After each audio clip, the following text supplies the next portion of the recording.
찬양으로 하나님께 영광 돌려주신 찬양대원 여러분 진심으로 감사합니다. 하나님께서 크게 영광 받으셨음을 믿습니다. 오늘도 우리 주의 성전에 나오신 여러분들 진심으로 주님의 이름으로 환영합니다. 특별히 우리 눈수술을 무사히 마치고 우리 교회에 출석하신 우리 문기용 집사님 하나님의 은혜에 감사합니다. 빨리도 회복하셔서 바라보시는데, 하나님의 말씀을 바라보시는데 하나님의 크신 은혜가 함께하기를 간절히 기도합니다. 한 주 동안 잘 지내셨습니까? 예, 저를 안 바라보시는 분들이 많으시네요. 예, 잘들 지내셨습니까? 예, 감사합니다.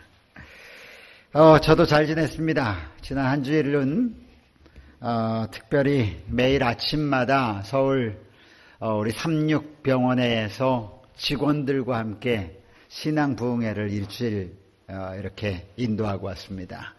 함께 은혜를 나눌 수 있는 귀한 기회가 됐고, 또 말씀 속에서 우리를 사랑하시고 우리를 늘 돌보시는 하나님을 증거할 수 있는 귀한 기회를 가졌습니다. 기도해 주시고 또 함께 참여해 주셨던 우리 교회에 있는 우리 특별히 삼육병원에 일하는 우리 직원들 진심으로 감사합니다. 어느덧 4월 지나고 마지막 안식일이 되었습니다. 이번 안식일이 지나고 나면 5월입니다. 어떻게 이럴 수가 있습니까? 정말 시간이 정신없이 막 지나갑니다. 나이와 같은 속도로 지나간다고 하는데 저도 이렇게 세월의 흐름이 아주 빠르게 느껴지는데, 우리 대부분의 어른들 얼마나 시간이 빨리빨리 쑥쑥 지나갈까 그런 생각을 하게 되었습니다. 여러분, 이렇게 빠른 시간 속에서 우리가 꼭 기억해야 될 것이 한 가지가 있는데, 그것은 우리가 누리고 살고 있는 시간의 주인이 있다는 사실을 기억하셔야 합니다. 사람은 시간을 만들어낼 수가 없는 존재입니다. 우리는 그 주인이신, 시간의 주인이신 하나님의 시간 안에서, 하나님의 시간 속에서 그 시간의 복을 누리며 살고 있는 사람이라는 사실을 한시도 잊지 마십시오. 시간의 주인은 하나님이십니다. 그러므로 매 순간 살아갈 때마다 기억해야 될 것은, 하나님, 제가 오늘도 하나님의 주시는 은혜, 그 시간 속에서 살고 있습니다 라는 것을 인정하시고 그 주인 되시는 하나님과 동행하며 사는 우리 모든 성도들 되시길 바랍니다. 하나님께서 좋은 날씨를 주신 것 너무너무 감사합니까? 감사합니다. 그런데 저는 조금 싫습니다. 날씨가 좋아지면 우리 교인들이 너무 잘 교회를 안 오셔서, 지난 안식일 보니까 70분이 빠지셨습니다. 우와, 그렇죠. 오늘도 제가 의자를 쫙 보니까 오후 1시 40분이 안 돼도 대충 알겠어요. 한 60명 이상은 빠지셨겠구나. 그래서 날씨 좀 토요일마다 비가 왔으면 좋겠습니다. 하여튼 우리 하나님께서 이 귀한 정말 계절의 여왕 같은 이 아름다운 계절을 주시고 우리에게 이 계절을 누릴 수 있도록 하나님께서 복을 주심을 인해서 여러분, 우리 하나님께 감사하십시다. 이 아름다운 복을 마음껏 누리는 우리 사랑하는 성도 되기 바랍니다. 저희 교회는 월요일부터 외벽 공사를 시작합니다. 여러분 들어오신 저 계단 쪽에 있는 저희 길게 올라간 교회 탑이 있는 그 부분의 벽돌을 제거하는 공사를 시작합니다. 벽돌을 다 제거하고 나면, 그리고 난 다음에 저희가 필요한 공간을 만들기 위해서 이제 구멍을 뚫는 작업을 할 것입니다. 3층까지 있는 벽돌들을 제거해야 하기 때문에 상당히 많은 위험이 사실 도사리고 있습니다. 그래서 여러분들에게 특별히 요청을 드립니다. 이번 월요일부터 시작하는 저희 외벽 공사, 특별히 벽돌 제거 작업, 그 작업을 하는 일에 하나님의 도우심과 보호하심의 손길이 특별히 함께하도록 여러분 기도를 부탁드립니다. 아울러 여러 차례 복음을 통하여 아시는 것처럼 저희가 지금 여러 가지 교회의 건축들을, 증축들을 준비하고 있습니다. 보고 들으신 것처럼 옆에 있는 교육관을 학생과 청년 센터로 만들기 위하여 현재 2층에 있는 우리 부목사님, 전도사님의 사택을 3층에 새로 증축하여서 위로 올리고 2층을 우리 청년들이 활용할 수 있는 청년 문화센터를 만들려고 그렇게 저희가 계획하고 있습니다. 또한 저희 본관에 잘 아시는 것처럼 엘리베이터를 증축하는 일을 지금 진행하고 있고 또 본관 1층을 전체 다시 재조정하여서 그것은 어린이 선교센터를 운영하려고 준비하고 있습니다. 그래서 어린이들은 전체가 다 1층에서 그리고 교육관의 지하에는 우리 학생들이 그리고 2층에는 우리 청년들이 그렇게 해서 저희 교회의 미래를 준비해가는 그러한 큰 사역을 저희가 기도하며 준비하고 있다고 하는 사실을 여러분이 알고 함께 기도해 주시기 바랍니다. 또한 아울러 함께 저희가 본관 2층 저희 예배당도 조금 정리를 할 예정입니다. 지금 계단에 올라오자마자 바로 본당 하나님의 성전이 들어있어서 조금 소란스럽고 한 문제를 저희가 개선하기 위해서 저 뒤를 함께 막아서 본당과 현관을 나누는 일을 하게 될 것입니다. 그리고 저희가 오랫동안 우리 여러분들이 수고하셔서 헌신해서 만들어주신 지하 식당, 우리 여집사님들이 매우 불편하게 사용하고 계셔서 그 식당에 대한 주방 시설에 대한 개보수도 저희가 예정하고 있습니다. 이런 교회 공사 일정들이 하나님의 은혜와 돌보심 가운데 잘 진행될 수 있도록 여러분 기도 많이 해주시기 바랍니다. 사람들이 하는 일이 아닙니다. 하나님께서 이 교회를 위하여 일을 하게 하실 때에 물론 사단도 이 일에 함께할 것을 제가 압니다.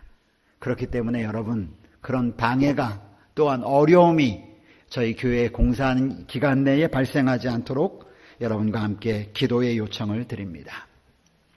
아울러 교회 직원회에서는 교회 증축과 리모델링을 위한 헌금 작정을 5월 19일 안식일에 하기로 결의하였습니다. 특별히 이 일을 위하여도 여러분 기도해 주시기 바랍니다. 교회 증축을 위해서 그리고 리모델링과 수리를 위해서 저에게 필요한 자금은 약 5억 정도 됩니다.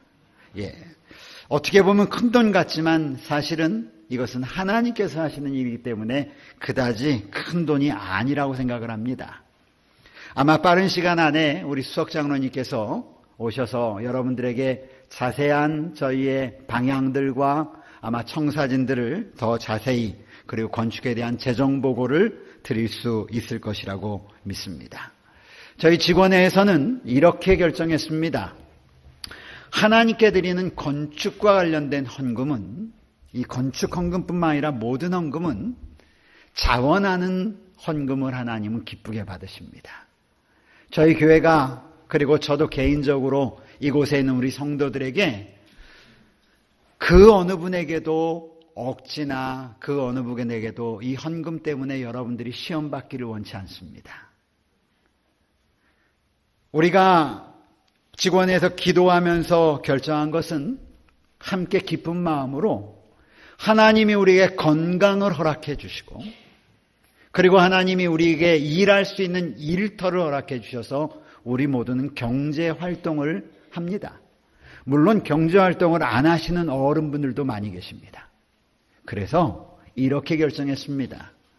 하나님의 복으로 하나님께서 주시는 그 은혜를 누리는 우리 모든 성도들이 한 달치 수입을 하나님께 드리는 것을 목표로 한 달치 수입입니다. 그것을 우리가 목표로 해서 이번 건축 헌금을 작정을 하자. 그러면 제가 생각할 때는 하나님께서 5억 이상의 넉넉한 자금을 저는 주시리라고 믿습니다. 그런데 이것 때문에 이 가운데 앉아 계신 그 어느 분도 시험에 들지 않기를 바랍니다. 우리가 하나님은 돈이 필요한 것이 결코 아니십니다. 그 일은 하나님께 즐겨내는 자들을 통하여 분명히 이루실 것이기 때문입니다. 저는 그런 일들을 많이 보았습니다. 제가 목사로서 가장 마음의 기쁨을 누릴 때가 언제냐면 제가 가지고 있는 일부를 가지고 저희 부모님을 위해서 작은 선물을 준비해서 드릴 때입니다. 액수에 고화가 달려있는 것이 아니라 그럴 때 가지고 가면서 드리기 위하여 앞에 갔을 때 드릴 때에 제 마음이 오는 기쁨은 말할 수 없습니다. 저는 하나님께 드리는 일이 우리 모두에게 동일해야 한다고 생각합니다. 그러므로 여러분, 헌금을 위해서 지금부터 하나님과의 관계 가운데 기도하시기 바랍니다. 그리고 하나님이 말씀하신 대로 우리가 할 수 있는 범위 내에서 하나님께 드림으로 주의 성전과 우리 교문이교회 미래를 위하여 함께 기도하며 나아가는 우리 모두가 되기를 간절히 바랍니다.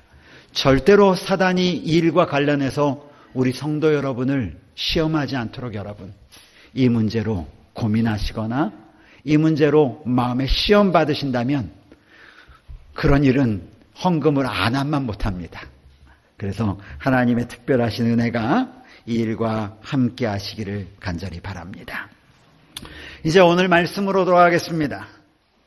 오늘 말씀은 골로새 3장 16절부터 17절에 있는 말씀, 뒤에 나와 있는 것처럼 말씀이 거하는 삶이 되라. 따라하십시오. 말씀이 거하는, 더 크게요. 말씀이 거하는 그리스도인이 되라. 말씀이 거하는 그리스도인의 삶을 살라. 하나님의 말씀이 우리의 삶 속에 거하는 하나님의 백성이 되라. 16절부터 17절에 있는 말씀을 제가 읽어 올립니다. 여러분 성경을 함께 보십시오. 그리스도의 말씀이 너희 속에 풍성히 거하여 모든 지혜로 피차 가르치며 권면하고 시와 찬송과 신령한 노래를 부르며 감사하는 마음으로 하나님을 찬양하고 또 무엇을 하든지 말에나 일에나 다 주 예수의 이름으로 하고 그를 힘입어 하나님 아버지께 감사하라. 이 말씀을 조금 이해하기 쉽게 현대어 성경은 이렇게 말씀을 바꿔놨습니다. 그리스도의 교훈을 마음에 간직해 그분의 말씀이 여러분의 삶을 풍부하게 하도록 하십시오. 그리고 그 말씀으로 지혜를 얻어 가르치고 충고하고 시와 찬미와 신령한 노래를 부르며 감사에 넘치는 마음으로 주님을 찬양하십시오.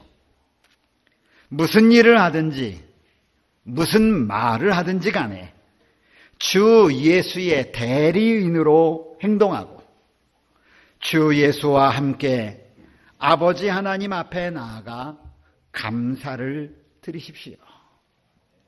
훨씬 더 이해하기 쉽죠? 그동안 우리는 골로새서의 말씀을 연구하면서 하나님께서는 사도 바울을 통하여 우리에게 말씀하시기를 만약 너희가 생각하기를 우리가 그리스도와 함께 죽음 가운데서 살리심을 받은 하나님의 백성이라면 위의 것을 생각하며 살아가는 하나님의 백성이 되어야 한다라고 우리에게 권면합니다. 만약 우리가 그리스도인이라고 이야기한다면, 만약 우리가 예수 그리스도의 십자가에서 이루어 놓으신 그분이 하신 일을 바라보는 하나님의 백성이라고 나 스스로에게 그렇게 이야기한다면 위의 것을 바라보며 살아가는 사람이 되라는 것입니다. 그 후에 사도 바울은 계속해서 우리에게 말씀하시기를 이 땅에 속한 지체를 죽이라고 말합니다. 너희가 위의 것을 따라가는 하나님의 백성으로서 위의 것을 바라보고 이 땅에 속한 너희의 삶의 방식들을 죽이라는 것입니다. 우리가 이 땅에 속하여 살고 있는데 그렇지 않습니까? 우리가 하늘을 바라보지만 우리의 육신과 우리의 환경과 우리가 해야 되는 모든 일들은 우리가 이 땅에 속하여 살고 있는데 어떻게 이 땅의 것을 죽일 수 있습니까? 머리로는 이해하는데 실질적으로 그런 삶을 살려고 우리 자신에게 적용하려고 하면 문제투성이입니다. 참으로 어려운 문제죠. 결코 쉬운 문제는 아닌 것처럼 보입니다. 오늘 우리에게 말하고 있는, 오늘 우리가 읽고 있는 골로새서를 기록한 사도 바울도 이 문제 때문에 우리와 동일한 고민을 한 사람임을 여러분 기억해야 합니다. 그는 간증하기를 로마서 7장 21절부터 25절에 말씀하시기를 이렇게 말씀하십니다. 그러므로 내가 한 법을 깨달았노니 선을 행하기 원하는 나에게 악이 함께 있는 것이라. 여러분, 사도 바울이 무엇이라고 고백합니까? 그는 예수 그리스도를 바라보는 그리스도인이었습니다. 예수 그리스도의 십자가의 은혜로 말미암아 우리에게 구원의 길이 열렸다라고 인정하고 따라가기를 원하는 하나님의 백성이었습니다. 그래서 그는 늘 예수 그리스도가 가신 그 길을 따라가기를 원했던 것이죠. 그래서 그는 말하기를 내가 한 법을 깨달았노니 곧 선을 행하는 마음이 나에게 있다. 예수 그리스도를 따라가려고 하는 마음이 나에게 있다라고 고백합니다. 그러면서 곧바로 얘기하기를 그런데 문제가 하나가 있는데 내 속에 또 다른 내가 하나 있는데 그것은 뭐냐면 이 땅의 원칙을 따라 살려고 하는 또 다른 모습이 나에게 있다라고 고백하는 것입니다. 내 속사람으로는 하나님의 법을 즐거워하는데 내 속에 있는 마음은 하나님의 법을 따르고 싶고 하나님과 함께 가고 싶은데 그런데 문제는 내 지체 속에 또 다른 한 존재가 있어서 내 마음에 하나님을 따라가려고 하는 법과 싸워가지고 나를 자꾸 이 땅의 삶으로 끌어내린다는 것이. 여러분 이거 우리 고민하고 있는 거잖아요. 그렇죠? 우리가 하나님의 말씀을 듣고 감동을 받으면 그때는 순간적으로 그래 내가 예수 그리스도와 함께 살아야지, 그래 내가 예수 위주의 삶을 살아야지, 그래 내가 하나님의 품성처럼 살아야지, 살다가 누군가 나의 마음을 조금이라도 긁어내면 하고 돌변하는 것이죠. 그렇죠? 그런 자신을 바라보면서 그는 이렇게 얘기합니다. 오호라, 나는 참 가엾은 사람이구나. 내가 어떻게 하면 좋으냐?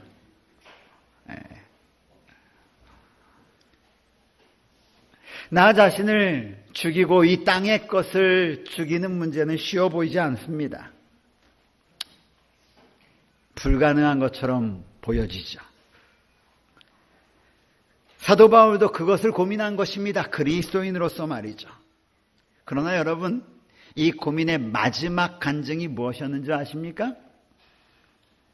로마서 7장 25절은 이렇게 말합니다. 우리 주 예수 그리스도로 말미암아 하나님께 감사하노라. 나는 알 수 없는데, 이 가엾은 존재인데 그럼에도 불구하고 내가 이겨낼 수 있는 것은 내 속에 계신 그리스도 때문이야 라고 그는 간증합니다. 그래서 우리에게는 그리스도 예수님의 은혜가 우리 마음 가운데 역사해야만 죽일 수 있습니다. 이 땅에 속한 것을 예수 그리스도가 늘 우리 마음에 거할 때에만 이 땅에 속한 것들에 대하여 타고 넘을 수 있는 것입니다. 여러분 오해하지 마십시오. 하나님이 이 땅에 속한 모든 것을 다 버리라고 결코 말씀하지 않으십니다. 하나님은 우리에게 유익이 되는 것들은 무엇이든지 다 주기를 원하십니다. 어디 가는데 유익되는 것이냐면 하나님 편에 머무는데 유익이 되는 것들은 다 주십니다.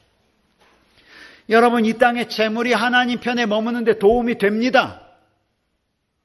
안 되는 것이 아니에요. 그런데 이 땅의 재물이 하나님 편에 머물지 못하게 하는 것도 되는 것이에요. 문제는 물질이 아니라 그것을 바라보는 우리의 마음이죠. 예수 그리스도가 우리 마음 가운데 거할 때에 이 땅의 모든 것들이 보여지는 차원이 달라지는 것입니다.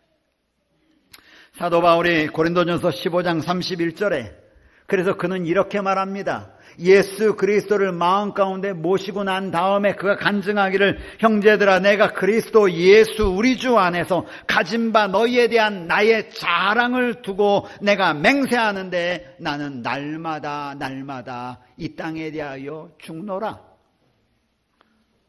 이 말은요, 나는 날마다 산다 이 말이에요. 나는 날마다 이 땅에 대하여는 죽는데 다른 말로 하면 나는 날마다 예수 그리스도를 바라보면서 살아간다는 이 말입니다. 그리고 그는 계속해서 말하기를 너희가 그러므로 죽었으니 새롭게 하심을 입으라는 것입니다. 이 땅의 것을 벗었으니 이제는 새롭게 하심으로 예수 그리스도로 옷 입고 하나님의 택하시고 거룩함을 받은 백성처럼 살라라고 우리에게 권면했었죠. 그러면서 하나님의 택하신 하나님의 백성처럼 옷 입으며 살 수 있는 하나님의 백성으로 어떻게 하면 우리가 그런 삶을 살 수 있을까요? 라고 하는 질문에 대하여 그는 첫째 말하기를 그리스도의 평강이 너희 마음을 주관하게 하라. 그리스도의 평강이 the peace of Christ 주관하게 하라. Rule in your heart. 너희의 마음을 다스리도록 하라 이렇게 얘기했잖아요. 그런데 여러분, 제가 지난 시간에 이 평강은 느낌이나 감정이 아니라고 말씀드렸잖아요. 마음에 이르러 오는 느낌이나 감정이 아니에요. 여기서 사도 바울이 말했던 평강은 행동입니다. 액션이에요. 움직이는 것이에요. 예수님의 평강은 그의 마음속에 있는 하나님에 대한 절대적인 신뢰, 하나님에 대한 절대적인 이해, 하나님이 절대적으로 존재한다고 하는 사실을 바라봄으로 말미암아 나타났던 결과가 무엇이냐면 평강이었어요. 예수님의 제자들과 함께 배를 타고 갑니다. 바람이 불어요. 점점 거세집니다. 제자들이 배를 잡기 위해서 굉장히 노력을 해요. 어려움을 당치 않으려고요. 그런데 예수님이 어디서 주무시고 있었다고요? 뱃머리에 주무시고 있었다고요. 제가 얘기했잖아요. 선원들이 파도가 하면 어디로 맞는다고요? 뱃머리로 맞는다고요. 절대로 옆으로 맞지 않습니다. 절대로 뒤로 맞지 않아요. 뱃머리로 맞아야 파도를 치고 나갈 수 있어요. 그렇죠? 그런데 그 뱃머리에 예수님이 누워 계신 거예요. 다른 사람들은 다 죽겠다고 아우성거리고 소리를 치는데 예수님이 주무시고 계신다는 것이죠. 말도 안 된다고 말씀드렸잖아요. 무엇이 예수님을 그곳에서 그렇게 주무시게 평강 가운데 있게 하셨는가? 마음의 느낌 때문에 그랬는가? 여러분, 아니에요. 인간이 느끼는 느낌은 그때는 불안이어야 맞아요. 그런데 예수님을 평강 가운데 있게 하고 예수님이 그 평강을 누린 이유는 뭐냐면 하나님에 대한 신뢰 였어요. 불어라 바람아 파도야 쳐라 하나님이 나와 함께 계시다. 하나님이 존재하시는데 하나님이 나의 삶의 가장 최고가 무엇인지를 아는데 너희 것들이 나를 어떻게 할 거냐. 하나님이 원하시면 나를 잠재우실 것이고 하나님이 원하시면 나를 살게 하실 것이고 나의 삶에 하나님이 가장 정확한 타이밍과 가장 좋은 순간을 누가 하시냐면 하나님이 하시는데 여기에 대한 믿음이에요. 이 믿음이 우리를 삶에서 일어나는 수많은 파도와 바람에서 평강을 누리게 할 수 있다는 것입니다. 아멘. 어떻게 우리가 옷 입을 수 있습니까? 그 평강이 너희 마음을 다스리게 하라는 것이. 다른 말로 하면 그 하나님에 대한 존재, 그 하나님, 나의 갈 길을 아시는 하나님이 나의 삶의 온전에서 나를 보고 있다고 하는 그 사실을 여러분 믿는다면 우리는 마음 가운데 참 평안을 누릴 수 있다는 것이죠. 그래서 로마서 14장 8절은 사도 바울이 이렇게 간증합니다. 그러므로 사나 죽으나 우리는 주의 것이로다. 오늘 하나님의 택하시고 거룩한 그리고 사랑받는 백성처럼 살기 위하여 우리가 어떻게 살아야 될까? 두 번째가 오늘 말씀이에요. 두 번째 오늘 주신 말씀은 그리스도의 교훈을 마음에 간직하는 백성이 되십시오. 영어로는 이렇게 얘기해서 Let the message of Christ dwell among you richly.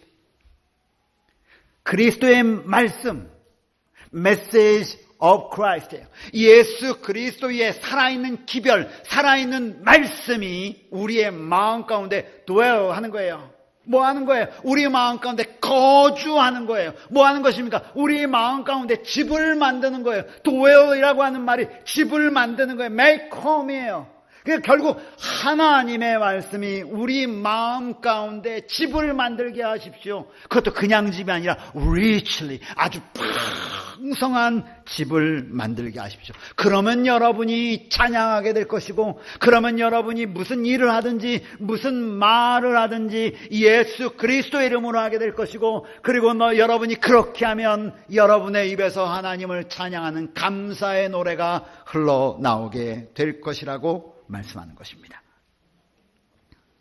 그리스도의 말씀이 우리의 마음에 간직되어 그 말씀으로 인하여 영적인 우리의 삶이 풍성해진다라고 하는 것입니다. 성경은 기록하기를 하나님의 말씀이 우리 가운데 거하면 우리의 삶이 풍부해진다라고 약속하십니다. 다시요. 하나님의 말씀이 우리 마음 가운데 거하면, 우리의 심령 가운데 하나님의 말씀이 자리를 잡고 시작하면 우리의 삶이 풍성해진다는 것입니다. 여러분, 삶의 풍요는 어떻게 옵니까? 어떤 사람이 진정하게 풍성하고 풍요로운 사람입니까? 소유가 많은 사람이 풍요로운 사람인가요? 아니면 마음이 넉넉한 사람이 풍요로운 사람입니까? 여러분, 어떤 사람을 풍요로운 사람이라고 합니까? 가진 것 엄청 많은 사람 보고 와, 저 사람 참 풍부하고 참 좋아 이렇게 얘기합니까? 아니면 누군지 모르지만 그 사람에게 가기만 하면 그냥 평안한 사람이 있습니까? 제가 참 감사하기는 오늘 안 보이네요. 양성규 집사님 어디 갔어요? 아, 식당에. 그래서 없을 때 얘기해야 돼요. 안 들리겠죠, 뭐 밑에. 우리 교인들 집집을 방문하다 보니까 자기 곁에 늘 함께 머물고 싶은 사람 1번을 얘기하는데 다 누구를 이야기하시냐면 양성규 집사님을 얘기하시는 거예요. 친구 되고 싶은 우리 중에 교인 1번 양성규. 데리고 가서 일하고 싶은 사람 1번 양성규. 내가 고민이 생기면 이야기하고 싶은 사람 1번 양성규. 왜일까? 양성규 집사님이 우리 교회 중에 가장 부자인가? 아니란 말이죠.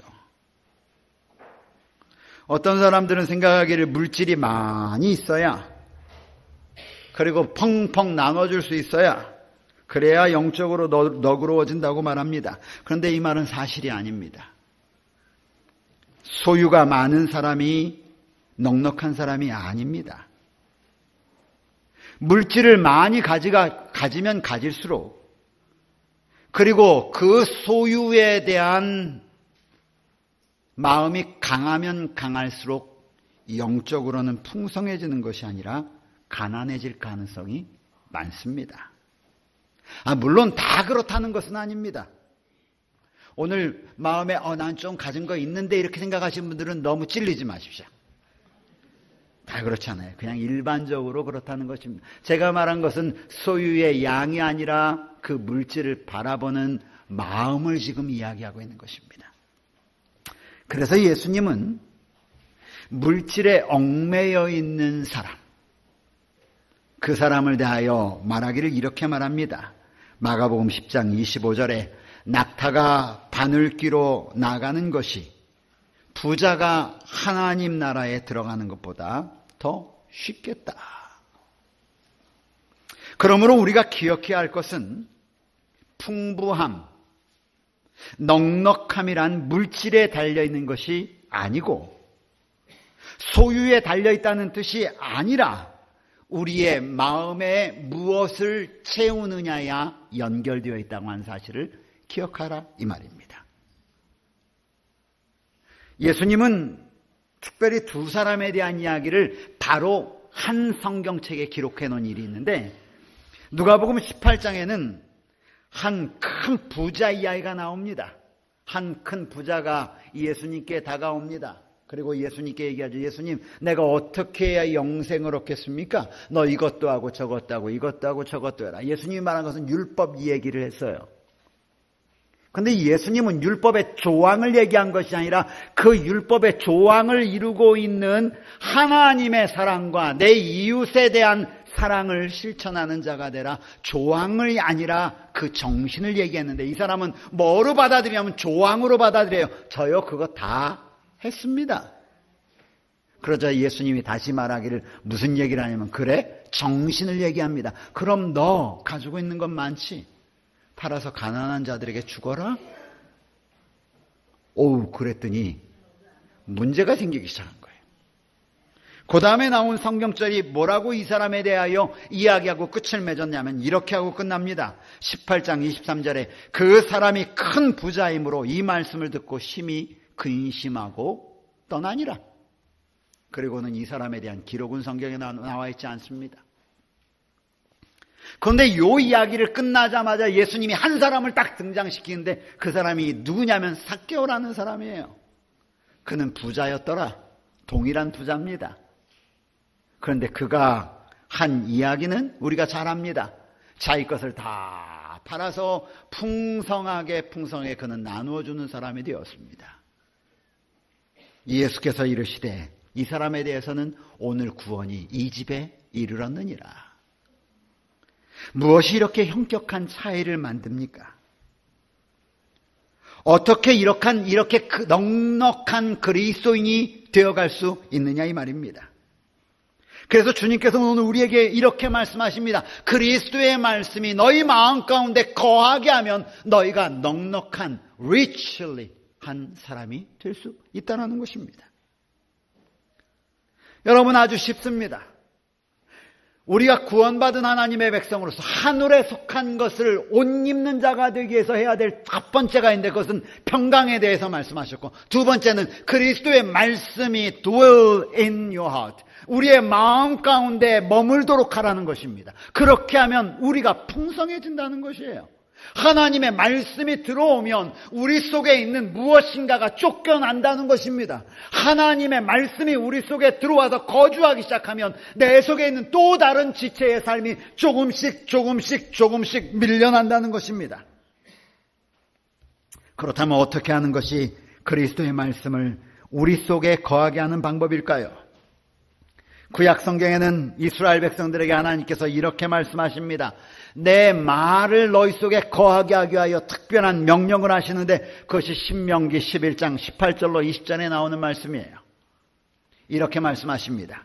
이러므로 너희는 나의 이 말을 너희 마음과 뜻에 두고 그것으로 너희 손목에 메어 기호를 삼고 너희 미간에 붙여 표를 삼으며 또 그것을 너희 자녀들에게 가르치며 집에 있을 때든지 길을 갈 때든지 누워 있을 때든지 일어날 때든지 이 말씀을 강론하고 내 집 문설주와 바깥문에 기록하라. 무슨 말씀인지 아시겠죠? 하나님께서 이스라엘 백성들이 넉넉하게 살도록 하기 위하여 하나님이 주신 명령은 하나님의 말씀이 의미하는 것을 너희 마음과 뜻에 새기라고 이렇게 말합니다. 마음과 뜻, 우리의 마음과 우리의 사상에 새기라는 것입니다. 하나님의 말씀의 정신을. 그러면서 또 하나 하나님이 약속을 주셨는데, 첫째, 이 손목에다가 시계 차지 말고 하나님의 말씀 담아서 여기다 차고 다녀라. 또 하나, 이 미간에다가 하나님의 말씀 이렇게 집어넣어가지고 써가지고 가지고 다녀라. 또 하나, 너희 집 문설주와 좌우 인방에다가 하나님의 말씀을 새겨놓고 지나갈 때 나올 때마다 그 말씀을 보게 하거라. 이것이 하나님의 명령이었습니다. 그런데요, 시간이 지나다 보니까 유대인들은 그 하나님이 말씀한 말씀의 사상이나 뜻은 다 집어치워버리고 무엇이 대신하기 전에 형식이, 나는 하나님과 함께하고 있어라고 하는 형식이 대신하기 시작했는데, 그 형식이 무엇이냐면 여기에 띠에다가 하나님의 말씀을 적어가지고 요 안에다가 가죽부대에다가 집어넣고 다니는 거예요. 그러면서 누가 말하면 하나님의 말씀 여기 있어, 누가 말하면 하나님의 말씀 여기 있다, 누가 말하면 하나님의 말씀 좌우 집 앞에 걸어놓은 것과 매달려 있는 것을 바라보면서 우리 하나님의 말씀대로 살아 이야기하기 시작한 것입니다. 뭐는 있었냐면 형식은 있는 거예요. 그런데 뭐는 없어졌냐면 말씀의 능력은 사라져버렸어요. 여러분, 이런 하나님의 백성을 향하여 선지자 이사야는 기록하기를 이렇게 기록합니다. 이사야 29장 13절, 주께서 이르시되 이 백성이 입술로는 나를 가까이하며 입술로는 나를 공경하나 그들의 마음은 내게서 멀리 멀리 떠나 있구나. 그들이 나를 경외함은 사람에게 보이려고 경외함이니라. 사라진 것이죠. 능력이 없는 거예요. 하늘에 속한 옷을 입지 않은 것입니다. 이 동일한 말씀을 예수님은 그가 이 지상에 오셔서 바리새인과 서기관들을 향하여 말하기를, 마태복음 15장 8절 9절에 이 백성이 입으로는 나를 공경하되 마음은 내게서 너무너무 멀다. 사람의 계명으로 교훈을 삼아 가르치니 나를 헛되이 경배하는도다. 혹시 여러분, 오늘날 이 하나님의 말씀 성경은 이스라엘 백성들이 가지고 다녔던 손목에 찼던 하나님의 표요, 이 이마에 둘렀던 하나님의 말씀의 표요, 내 집 좌우 인방에 걸어놨던 하나님의 말씀의 표처럼 형식적이진 않습니까? 오늘 우리 주님께서 사도 바울을 통하여 우리에게 하신 말씀, 그리스도의 교훈이, 그리스도의 말씀이 너희 속에 거하게 하라라고 하는 이 말씀은 지금 어디에 혹시 있나요? 말씀을 들고만 다니는 사람이 아니라 말씀이 우리의 삶을 통해 만나지는 삶을 살라고 오늘 주님은 우리에게 말씀하십니다. 그렇게 될 때, 말씀이 우리의 삶에 역사하는 삶이 될 때 어떤 일이 벌어집니까? 히브리서 4장 12절은 이렇게 기록합니다. 하나님의 말씀은 살아있다. The word of God alive, 살아있는 것이에요. 하나님의 말씀은 죽어있는 글씨가 아니라 하나님의 말씀은 지금도 여전히 능력 덩어리란 말이죠. 이 말씀이 하나님의 백성들 삶에 들어오기 시작하면 어떤 일이 벌어지는가? 이 말씀은 좌우의 날선 어떤 것보다도 예리하여 혼과 영과 및 관절과 골수를 찔러 쪼개기까지 하며, 그 다음에 말씀 따라하십시오. 마음의 생각과, 더 크게요, 마음의 생각과 뜻의 판단 기준이 되느니라. 뭐가요? 말씀이에요. 우리를 움직여가는 거예요. 이 말씀이 살아있기 때문에. 그래서 오늘 사도 바울은 우리에게 말하기를, 너희가 예수 그리스도로 옷 입고 하늘의 것으로 옷 입기를 원하느냐? 그럼 첫째, 너희 가운데 그리스도의 평강이 있게 만들었던 그 믿음을 너희가 간직하는 자가 되라. 둘째, 여호와의 말씀, 예수 그리스도의 말씀, 그리스도의 살아있는 말씀이 너희 속에 거하도록 하나님의 집을 지어라. 아멘. 그렇습니다. 하나님의 말씀이 우리의 심령 가운데 거하면 그 심령 가운데는 하나님의 말씀이 살아 있어 움직이기 시작하는 것입니다. 그리고 우리의 입술, 곧 말과 우리의 행동, 일에 영향을 미치게 되는 것이죠. 그래서 우리는 살아있는 하나님의 말씀을 통하여 우리 여호와 하나님을 찬양하지 않을 수 없는 것입니다. 그게 진정한 신앙입니다. 그 여호와의 말씀이 살아 움직이면서 나도 모르는 사이에 하나님의 거룩한 품성이 나의 삶 속에 재현됨을 통하여 하나님의 아름다우심은요, 빛이 나게 되어 있어요. 그래서 예수님이 이 땅에서 하나님의 백성들 앞에 나서셨을 때에 백성들이 뭐라고 했어요? 저는 권세 있는 자들과 같다 틀리다. 다르더라. 느끼는 거란 말이에요. 느끼는 거예요. 그러한 삶이 우리 삶이 되면 좋겠습니다. 오늘 하나님은 우리에게 호소합니다. 너 하늘에 택함을 받은 백성처럼, 거룩하고 사랑받는 백성처럼 살아라. 그렇게 살기 위하여 하늘의 것으로 옷 입는 자가 되어라. 첫째, 내가 너에게 평강이 너를 다스리게 하라고 했죠. 믿음 가운데 거하는 자가 되라. 둘째, 말씀이 너희의 삶 중심에 있게 하는 자가 되어라. 그러면 너희가 풍성하게 되어 여호와를 찬양하는 자가 될 것이고, 너희가 말을 하든지 너희가 무슨 일을 하든지 예수의 이름으로 하게 될 것이며, 그리고 하나님을 찬양하는 자가 될 것이다. 아멘. 저는 여러분 이 말씀을 묵상하면서 하나님, 제가 이런 성도가 되기를 원합니다. 하나님, 제가 이렇게 살기를 원합니다. 우리 하나님의 말씀이 제 마음 가운데 자리 잡게 하기를 원합니다. 이렇게 헌신합니다. 여러분도 동일한 헌신을 이 시간 하나님께 드리게 되기를 간절히 바라며 말씀을 마칩니다.